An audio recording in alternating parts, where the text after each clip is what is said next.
With us now, Amber Theoharis. How you doing? Sweating. I see that. I'm like a fountain. Just take a step over. Look, no, everything's good. Jim Palmer once told me, he says, the desert will never be dry as long as Tom Davis lives. That's right. All right. I'll just keep my distance. No, just kidding. Well, Tom, you know, we've seen Mike Bordick here lately, and there's a reason that he's here. If a team is not scoring runs, you better be playing good defense. Well, that hasn't been happening for the Orioles lately. If anybody saw those 6 games on the road, there was a botched rundown. There was missed opportunities for double plays. There were players out of position in the infield, missed fly balls in the outfield. It was clear that defense was just not up to snuff. And so the Orioles brought in a guy that knows a thing or two about defense, Mike Bordick, the man who replaced Cal Ripken at shortstop in 1997, a guy that was known for not having that many errors at all. And I spoke to him about what he's trying to instill working with these young infielders. And he talked about anticipation, how difficult it is for a young, inexperienced infielder to really focus, think about what is coming next. And I asked him, as a young player, what was the hardest thing for him to learn about infield defense? Just the knowledge of the league, trying to become familiar with hitters, trying to become familiar with our pitching staff. Fortunately, coming up with Tony La Russa, he was one of the most prepared managers in the game, and he told me to look in the dugout every pitch and for positioning and stuff like that. And it didn't take long to really become familiar with the league and understanding where to anticipate, you know, and how to get better jumps on balls. How important is the thought process and the anticipation out there with every pitch?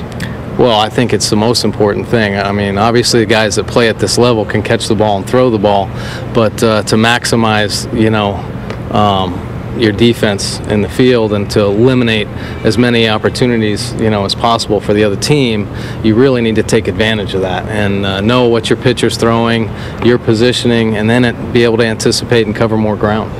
I know that you spent some time with the Blue Jays, but how does it feel to be back in the Orioles uniform and just back at this park? Oh, it feels great. I told Terry Crowley today that I said, I know you guys have had a tough go of it here, but it feels really good to come back into Camden Yards, you know, and put on a uniform.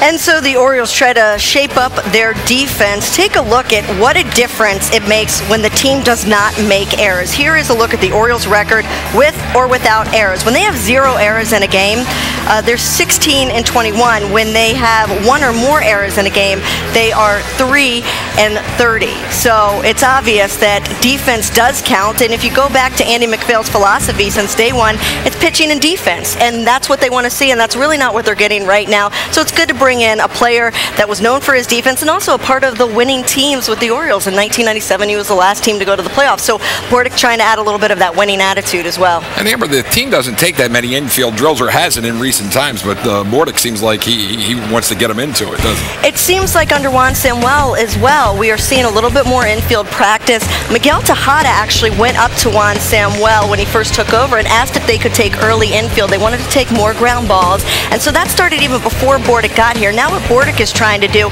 is help, especially players like Scott Moore, the inexperienced second baseman. You have to remember, Ty Wigginton, Julio Lugo, and Scott Moore are the 3 players that are playing second base. None of them are second basemen by trade. And so what Bordick is trying to work on with them is being a little more natural on things like knowing where to go, where to cover, and how to turn a double play naturally, making one motion instead of 3 separate motions. And that's not easy to do. It comes with repetition, but they're working on it. Mike Bordick's a good guy, too. He is a nice guy. He said right now he's just observing because he didn't want a coach to come in and kind of tell him what to do right away. So he's just trying to observe, get to know the guys, and slowly ease into really coaching them and helping them when they want it. As always, we thank you, Amber. We'll be looking forward to your reports on the post-game show. And I'll always stand close to you, Tom. I was just kidding. I was just kidding with you. I'm 6'5". You're about, what, 5 foot tall?